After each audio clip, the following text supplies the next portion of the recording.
Il faut rappeler que les 30 années, c'est un peu plus, de domination allemande furent 30 années de lutte nationaliste. C'est le lieu de rappeler ici qu'il faut éviter de situer le combat nationaliste seulement aux années 40 à 60. La lutte pour l'émancipation sous la domination allemande a embrasé le territoire camerounais entier. Je pourrais vous citer la révolution mahdiste, qui était la révolution Peul, portée par le lamido Aladji Mahdi, assassiné, je crois, en 1907 ou 1901. Je pourrais vous parler de la révolution des Bafouts, des Fontem. Je pourrais vous parler de la révolution Boulou, au sud, avec les Naasako. Je pourrais vous parler de la révolution Ewondo, avec le Obabeti. Je pourrais vous parler de la révolution d'Engelemenduka, à l'est, ou de la révolution des Bakweri. C'est exprès que je vous ai pris des exemples sur tout le territoire camerounais. C'est l'histoire du Cameroun. Pour ceux qui aiment la lecture, je vous renverrai à l'excellent ouvrage d'Adalbert Owona, qui relate très bien cette étape, cette période de l'histoire du Cameroun. Donc ça n'a pas commencé en fait avec les Oumniobé.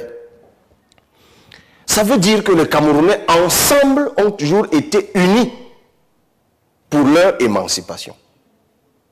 Ça, il n'y a pas de doute. Venons-en à la période sous domination franco-anglaise ou anglo-française.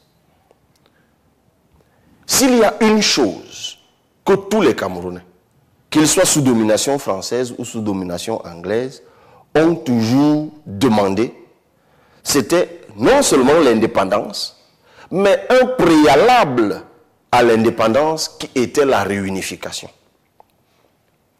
Et cette demande-là, je le répète, était une demande commune aux Camerounais, Camerounais avec K, qu'ils soient donc sous domination française ou sous domination anglaise. C'est pour ça que l'UPC, par exemple, qui était le principal porte-voix de la revendication de réunification et d'indépendance, était présente et dans la partie francophone et dans la partie anglophone. Souvent, on enseigne aux francophones que l'interdiction de l'UPC par la France dans la partie francophone, on oublie d'enseigner aussi aux Camerounais, des deux côtés, l'interdiction de l'UPC en 1957 par l'Angleterre. C'est d'ailleurs cette UPC-là qui renaîtra avec un nom emblématique dans la partie anglophone, One Cameroon. Donc, un Cameroun uni, un.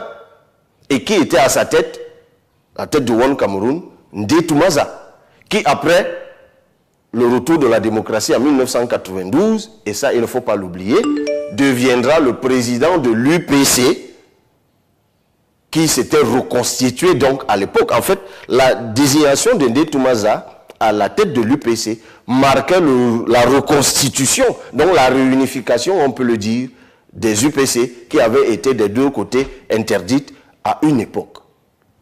Si on prend la réunion qui eut lieu le 21 août 1952 à Tiko, réunion préparatoire à la réception ou à l'accueil d'une mission des Nations Unies qui devait venir au Cameroun. Mais l'UPC s'était réuni avec un parti politique qu'on appelait le KUNC, le Cameroun United National Congress. Et ces deux partis politiques s'étaient réunis en 52 à Tiko.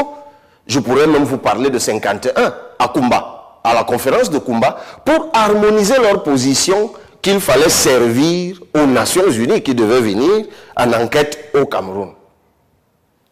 Ça veut dire qu'il ne faut jamais dissocier ces deux peuples qui ont été divisés par une anomalie de l'histoire en 1916 lorsqu'on aborde la question et de la réunification préalable et de l'indépendance.